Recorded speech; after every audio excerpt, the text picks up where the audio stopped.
મારું નામ મયુરસિંહ જાડેજા છે। આજે જે વિરોધ છે શું કે એ વિરોધમાં એવું છે કે જે આરટીઆઈમાં મેં GSO4 મુજબ જગ્યા માંગેલી હતી, જેમાં 46 માંથી 8 કે 9 ડિવિઝન કે 11 ડિવિઝને જગ્યા આપેલી છે।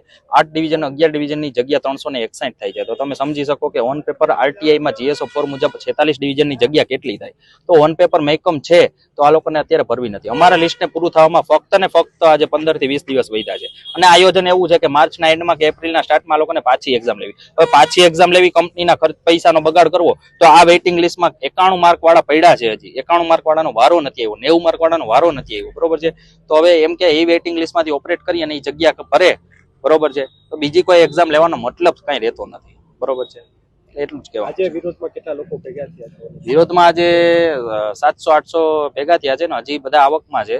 બધા પોતાના હક માટે લોકશાહીના એક ભાગરૂપે અમે અહીંયા અમારી માંગણી રાખવા આવ્યા છે। અમે કોઈ તોડફોડ, કોઈ નુકસાન કે કંઈ કરવા આવ્યા નથી। અમે શાંતિથી ખાલી માંગણી રાખવા આવ્યા છે। માંગણી નહીં સ્વીકારાય તો આવનારા દિવસોમાં કઈ પ્રકારની માંગણી નહીં સ્વીકારાય તો અમે શાંતિથી બેસીને જે ટૂંકમાં બેસીને એક ગાંધીજી ત્યાં માર્ગે જે કરવાનું છે, બરોબર છે, એ કરશું। અમે કોઈને નુકસાન કે કાંઈ પબ્લિક પ્રોપર્ટીને નુકસાન, કોઈ પણ વ્યક્તિને નુકસાન એવું કંઈ નહીં પહોંચાડીએ।